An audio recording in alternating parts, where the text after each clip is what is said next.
So, Netflix just dropped Love is Blind Season 10, and I need you to understand something before we even get started. One cast member is currently being sued. Another one allegedly got locked in a basement as a child. A grieving man was allowed to break the show's most sacred rule. One woman literally went blind during filming. And there's a couple that Netflix couldn't afford to send to Mexico with everyone else.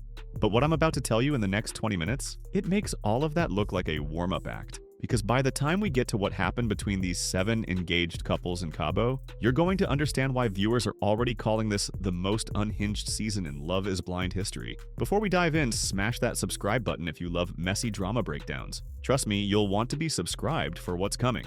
The day before Season 10 even premiered, one of the cast members filed a massive defamation lawsuit. And the allegations swirling around him, they're the kind that make you question everything about Netflix's casting process. Steven Sunday, a 32-year-old finance professional who previously worked at GameStop and UPS before landing at an insurance agency, found himself at the center of a social media storm the moment Netflix announced the cast. A woman named Elisha Watts went on Instagram and TikTok with a series of posts accusing Steven of SA.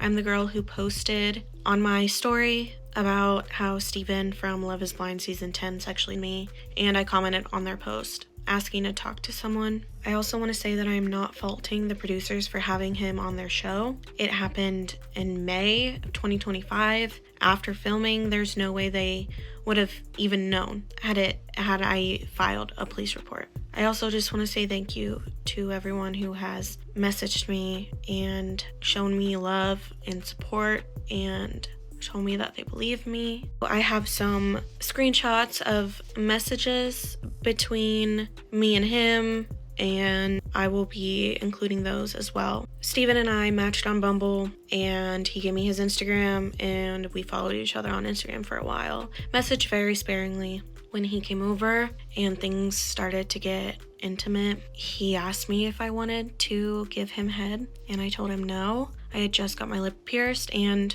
I don't want it to get infected because it was just, healing. Although you never owe anyone an explanation as to why you don't want to do something.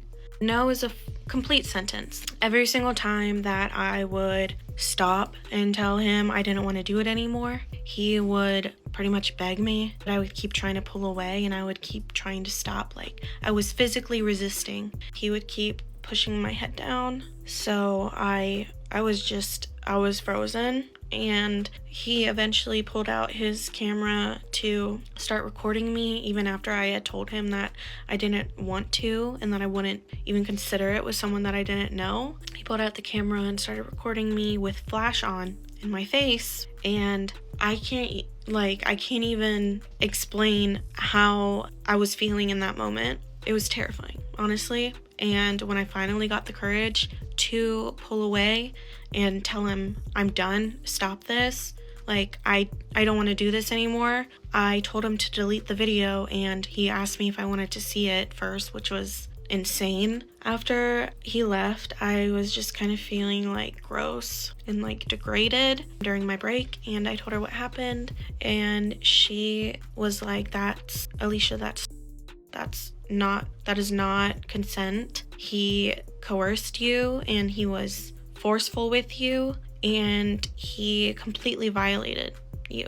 Filing a police report, although I regret not trying at least, it just was not a priority. I was just focused on healing and moving on from it. And so I just hope that I just block him and I'd never have to see him again. A few days ago when I'm on Instagram, I see his face on the Love is Blind Instagram. So my immediate instinct was to do something. So I commented on their post and I posted about it on my story. So first, this is just proof that we were in contact and he's not just some random guy that I saw on TV to accuse of sexual assault so that I would get attention or whatever some people think. This is me texting my therapist to ask for an emergency appointment because I was you can see it's dated Friday, May 16th. I was talking to my friend about it in July, and here's another message. I assume he's probably gonna watch this, so Steven, if you're watching this, karma's a bitch.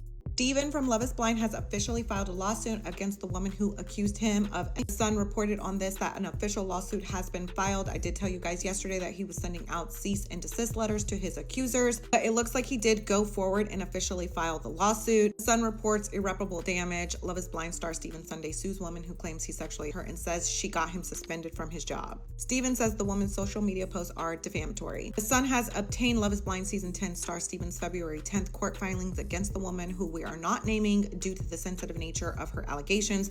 They did name her later on in this article. The pair eventually arranged a meet-up at her Ohio home around 10:30 p.m. on May 14th, 2025. According to Steven, the pair began to kiss and fondle each other after a brief chat. He claimed she agreed to their sex acts being recorded, which she previously denied in her post. The lawsuit stated prior to beginning any sexual acts, Steven and Elissa, so again they did name her, had discussed recording their sexual acts together. The parties agreed to have Steven record the sexual activities. During the fellatio, Steven began to record Elissa's acts on his cell phone's camera. The recording lasts for 1 minute and 47 seconds before being turned off. So clearly the recording was submitted. Elissa asked if he wanted to have sexual intercourse. He claimed, adding that he declined and left her apartment around midnight. The pair, according to Steven, had no further contact after that. And it says, additionally, the lawsuit stated the woman repeated claims from others that Steven had tried to roofie women in the area. I know that a few other women did contact Elissa once her story became public and shared their experiences with her, and she shared that on her social media as well. In his suit, Steven claimed he served the woman with a cease and desist, demanding she take down the defamatory post. According to the suit, she ignored the legal warning. From my understanding, it was dated on the 7th. She didn't get it till like yesterday, and it seems like he filed the lawsuit like on the 10th. So I think he kind of knew that she wasn't going to listen to the cease and desist and went forward with the lawsuit anyway. That's just my guess. According to the suit, she ignored the legal warning. Steven was put on paid suspension.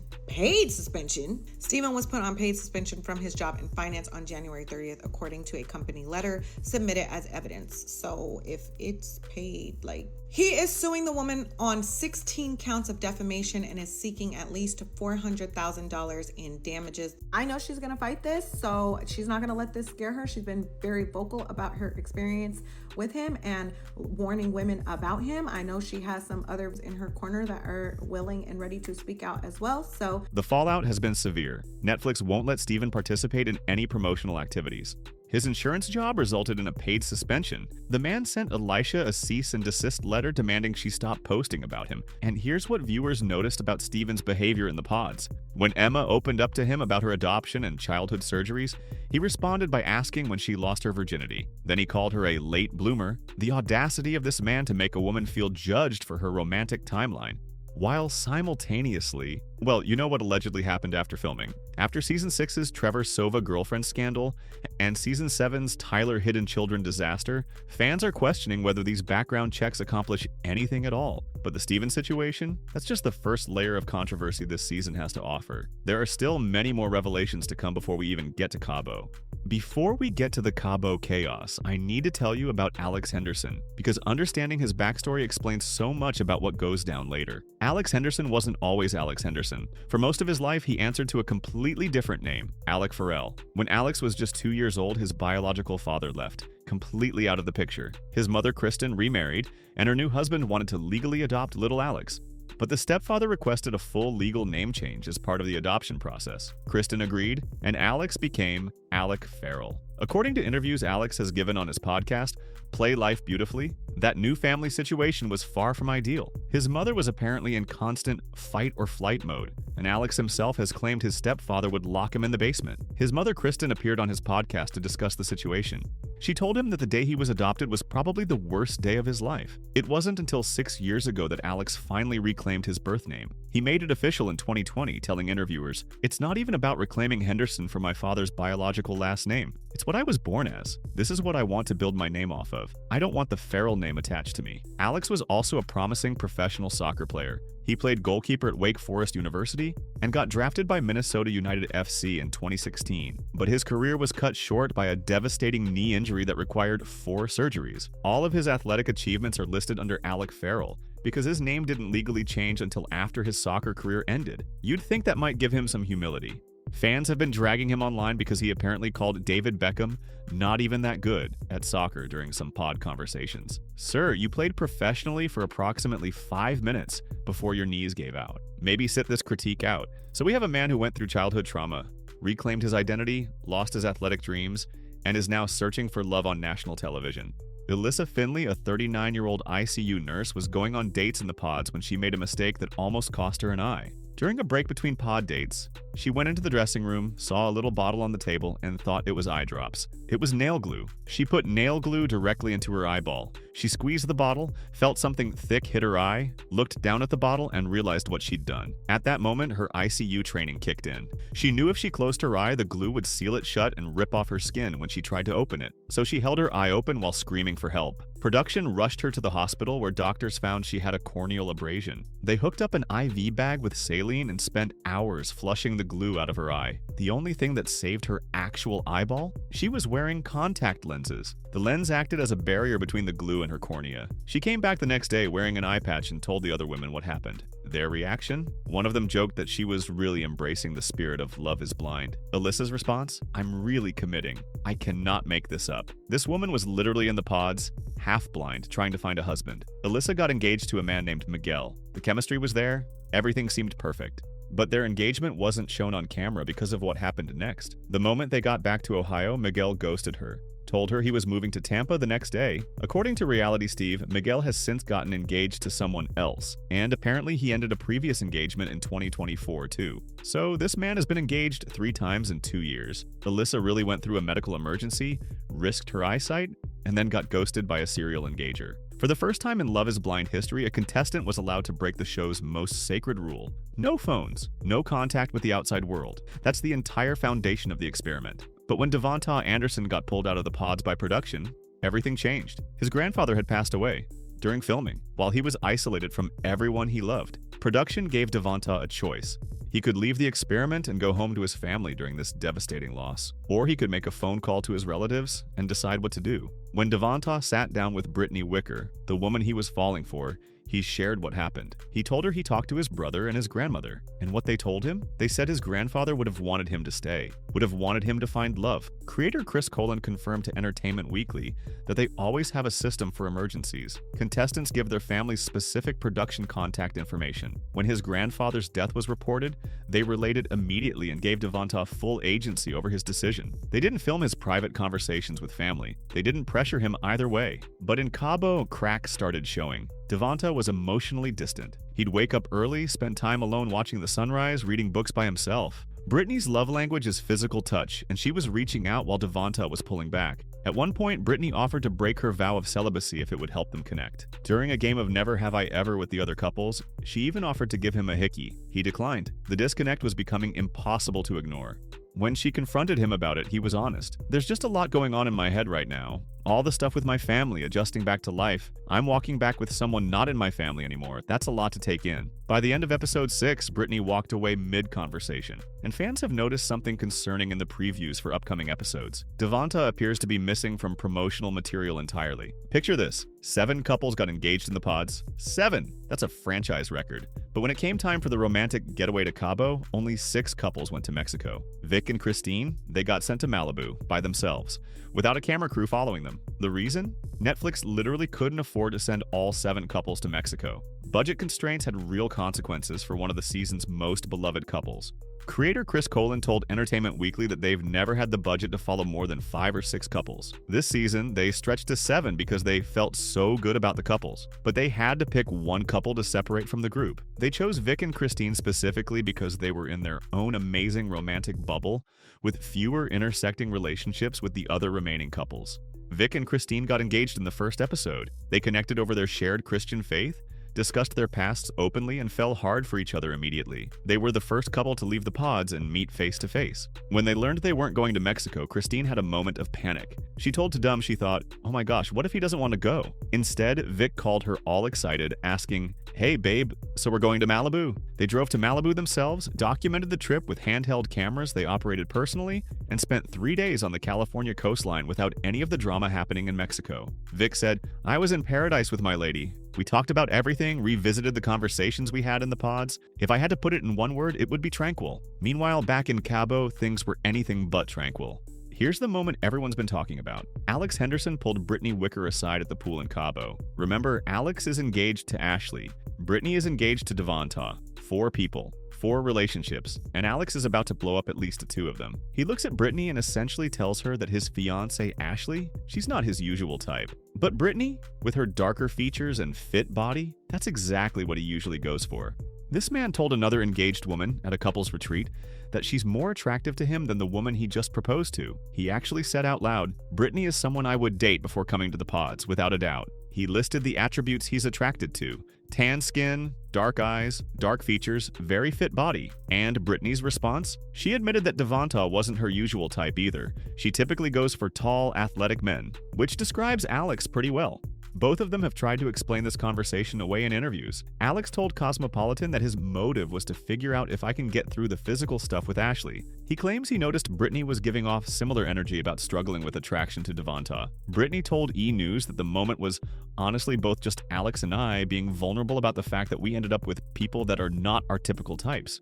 Innocent? I don't know about that. Alex didn't tell Ashley what he and Brittany discussed. When Ashley later asked who he'd been talking to and what about, he kept details vague. Meanwhile, Brittany's confessional showed her calling the interaction surprising and referencing Alex's ruthlessness as something that concerned her. Viewers have not been kind about this. One person on Reddit wrote, "Alex clearly wants to be an influencer. He came in ready with an influencer prepped backstory." Others pointed out how he spent so much time in the pods talking about how looks have been his downfall in past relationships, only to do the exact same thing in Cabo. I might be the only person that thinks this, but every single time Alex is on my screen on Love is Blind Ohio, I get chills. And I think I might know who this season's villain is going to be, and it is most certainly going to be him. First of all, everything that comes out of this man's mouth just feels very disingenuous, and he tries to speak with depth, but there is no depth there. Like, it is giving wannabe aspiring life coach way too much. I really wanted to give him a chance, but I think the final straw for me was when he was love bombing Ashley in the beginning of the season, and then all of a sudden in Cabo there was this shift, and he went from telling her constantly that she's beautiful, that he's so attracted to her, to then all of a sudden sitting down with Brittany and saying that he is not physically attracted to her. I mean, honestly, my mind was blown, and I did sense some flirtation and like possibly opening a door to Brittany in that conversation, which I found really inappropriate. And I think Brittany also sensed it, and I really hope that in the future she does not entertain anything with this man, because I think that she's a girl's girl, but that whole conversation just fell off. Honestly, I'm very afraid for Ashley. I think that she's a smart girl, even though she tends to portray herself as a blonde, Barbie, bimbo stereotype. I do think that she's starting to kind of see through Alex a little bit and starting to raise some red flags. It is a special kind of self-awareness gap to diagnose your own pattern and then immediately repeat it in front of millions of viewers. And Alex, he did exactly that at a poolside conversation in Mexico. Let's talk about Kevan, Tyler, and Keya, because this love triangle delivered some of the most iconic moments, and nobody ended up engaged. From the jump, Kevan connected with Tyler. Strong chemistry, instant energy, both of them feeling like they'd known each other forever. Tyler was so locked in that she basically claimed Kevan as her man early in the process. But then Kevan also started connecting with Keya. Deep conversations, meaningful moments. At one point, Keya gave Kevan a watch as a gift, telling him, "Watches remind you of the time you have." Her father, who was into watches, had told her that. The gesture made Kevan cry in the pods, which he admitted almost never happens. So now we have one man, 2 incredible women, and absolutely no ability to make a decision. Something had to give, and it was going to be messy. Tyler reached her breaking point in episode 4. She sat Kevan down and essentially demanded he choose between her and Keya. Under that pressure, he told Tyler she was his girlfriend. His choice. Done. Except it wasn't done, because minutes after making that declaration, Tyler asked him to officially end things with Keya. And Kevan hesitated, said something about still wanting to explore connections, called what he was feeling complicated. Tyler's response? Iconic. She looked in the mirror during a bathroom break, asked herself if she would tolerate this behavior outside this environment, and decided the answer was no. She went back to the pods, got Kevan to admit he wasn't actually ready for marriage, and then she ghosted him. Literally ghosted him. The next day, Kevan showed up for their date and found an empty pod. Tyler had left the experiment entirely. One of her mantras kept playing in her head: my presence is a privilege, and clearly Kevan hadn't earned that privilege. So Kevan, now single and desperate, went back to Keya. He gave this whole speech about how she was never his second choice, how much she meant to him, how she opened his heart. And Keya? She stopped him mid-monologue and delivered one of the most satisfying rejections in reality TV history. Kevan, I have love for you. However, I'm not falling in love with you. You are not the one for me. You are not meant to be anyone's husband right now. Then she walked back to the women's quarters and said 3 words that will live forever. I chose me, B word. Sisterhood won that day. Tyler and Keya refused to fight each other over a man who couldn't make up his mind. And Kevan? He's probably still in those pods talking to a wall. Emma Betsinger came into the pods with a lot on her shoulders. She's adopted from China, has no relationship with her biological parents, and underwent 10 surgeries before the age of 7 to remove birthmarks that had a high risk of melanoma. She carries physical scarring from those procedures. Because of all this, Emma isn't sure she wants children. She doesn't know her genetic history. She fears passing down unknown complications. That's an incredibly valid concern that she articulated beautifully throughout the season. What she didn't expect was to connect with 3 different men in the pods, all of whom seemingly wanted to talk her out of her position on motherhood. Connor, Mike, and Steven all dated Emma. Steven's connection fizzled quickly after the late bloomer comment and his general inability to hold space for her vulnerability.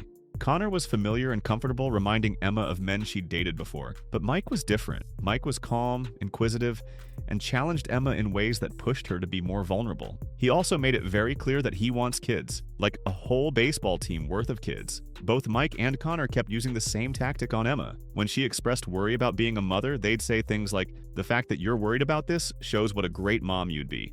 Fans were not pleased.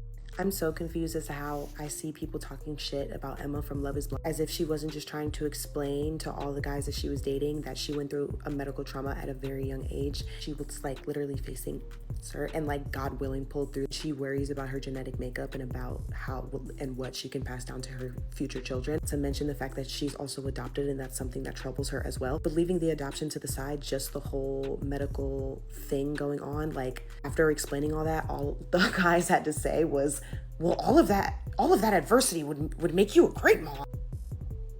Sorry, did you not hear what the I just said?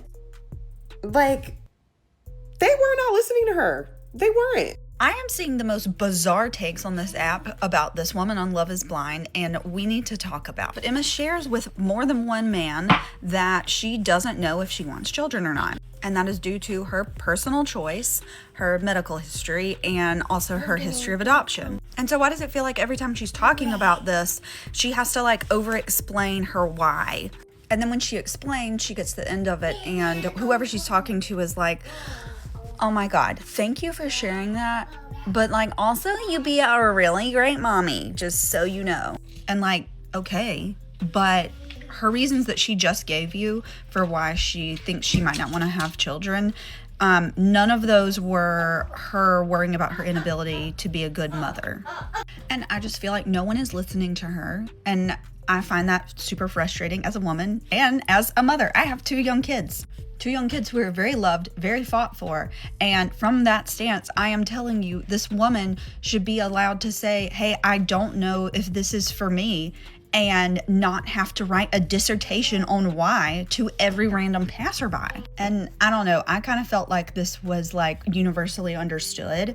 But then I get on this app, and the people being the most weird about it are other women. There's videos floating around that are like, you can't really blame a guy because they want to spread their seed.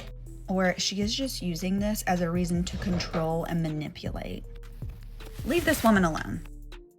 When Emma said up front that she wasn't certain she wanted children, she immediately got put in the hot seat. The guys kept asking her to explain and justify why she might not want kids. Meanwhile, no one is asking the other contestants why they do want children. The double standard was glaring. Connor eventually broke things off with Emma to pursue Bri, leaving Emma devastated. She considered leaving the experiment entirely, but the women in the house encouraged her to give Mike a real chance. And she did. Mike proposed, Emma said yes, and they headed to Cabo together. But the kid conversation isn't over. It's going to follow them back to Ohio, into their families' homes, and potentially all the way to the altar. Bri and Connor seemed like the safe bet. They had natural chemistry, similar backgrounds, and even discovered that both their dads coached their childhood sports teams. When Connor proposed, Bri responded with an energetic, "Let's go," that felt genuine. Oh, and fun fact about Connor. He works as an enterprise account manager at Budget Dumpster. He literally sells dumpsters for a living. And his dream date? Taking his future wife to a place called Grandpa's Cheese Barn. I am not making this up. This man is wholesome to his core. But Cabo exposed some serious cracks in their relationship. Bri also had a connection with Chris Fusco in the pods. They mutually agreed to pursue other people, with Chris choosing Jessica and Bri choosing Connor. End of story, right? Wrong. At the first couples mixer in Cabo, Bri was visibly bothered that Chris didn't even acknowledge her when they crossed paths. She told Connor she was confused about how surface level the interactions felt, given the deep connections they'd made in the pods. Connor's reaction, he asked point blank, "Were you hoping Chris would pull you aside?" Bri's answer, "I mean, that's a good question, I don't know." I don't know. To your fiancé? About another man? At a couple's retreat? Connor handled it with remarkable maturity, but you could see it hurt him. He told the cameras that he'd shared more with Bri than anyone else and didn't understand why she seemed so invested in these other connections. Later, Bri finally got her poolside conversation with Chris, and what she said during that conversation made Connor's blood run cold when he watched it back. She told Chris they'd probably still do all these things they talked about in the pods. She mentioned asking Connor to do an ice plunge and him declining, then saying, "Chris does." Connor admitted in interviews that he had no idea what they were actually discussing in the moment. He thought Bri was being a supportive listening ear for Chris to talk about Jessica. The preview for upcoming episodes shows some explosive moments. Bri calls Connor's apartment a project. She questions whether he's the man she's supposed to be with forever. And there's a scene where Connor tells Bri to get out and slams the door behind her. Let me tell you about Amber and Jordan because this couple breaks every rule we thought we knew about Love is Blind deal breakers. Amber came into the pods as a single mom to a 7-year-old daughter named Emma. She was upfront about it from the very beginning. Jordan, meanwhile, told production during his interviews that having a kid was a deal breaker for him. So naturally, these two fell in love. Classic Love is Blind logic.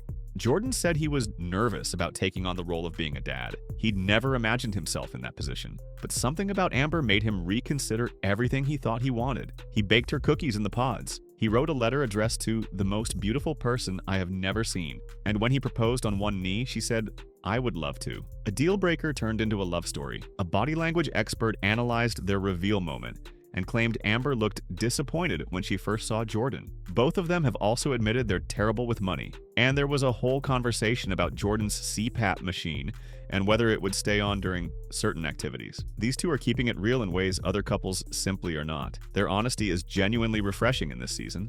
What strikes me about this couple is how different they are from everyone else's chaos. Amber needed someone who wouldn't just accept her daughter, but embrace her. Jordan needed to realize that deal breakers aren't always deal enders when the right person comes along. They radiate what one reviewer called chill, lovable, golden retriever energy. And in a season full of attraction debates and love triangles, Amber and Jordan might be the quiet success story everyone overlooks. The previews for the next batch of episodes are absolutely unhinged. We're going to see the couples return to Ohio and meet each other's families. This is traditionally where Love is Blind relationships go to fall apart. External opinions, real-world logistics. The realization that your fiancé's apartment looks nothing like what you imagined. The teaser shows Bri calling Connor's place a project and questioning whether he's really her forever person. There's that door slamming moment, and what looks like a complete breakdown of their relationship. Vic and Christine are going to have conversations about raising biracial children. As an interracial couple, they'll need to discuss what that means for their future family. This is important representation that Love is Blind doesn't always handle well.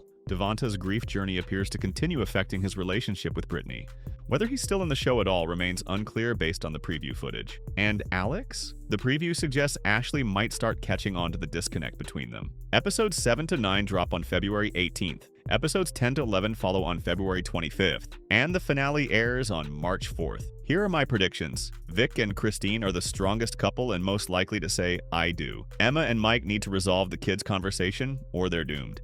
Alex and Ashley won't make it to the altar if Alex can't get past his attraction issues. Bri and Connor are headed for disaster. Brittany and Devonta are hanging by a thread. Jessica and Chris might surprise everyone. And Amber and Jordan could be this season's unexpected success story. After season 9's disaster where 0 couples got married, Netflix responded by casting 7 engaged couples this time. A franchise record. But more couples doesn't necessarily mean more weddings. It just means more opportunities for drama. When these couples return to Ohio, when they face family judgment and real-world challenges and the cold reality of marriage, that's when we'll see who actually meant it when they said, "I do." This is Tea Drop. Spilling the tea one drop at a time. And trust me, there is a lot more tea to spill before this season is over.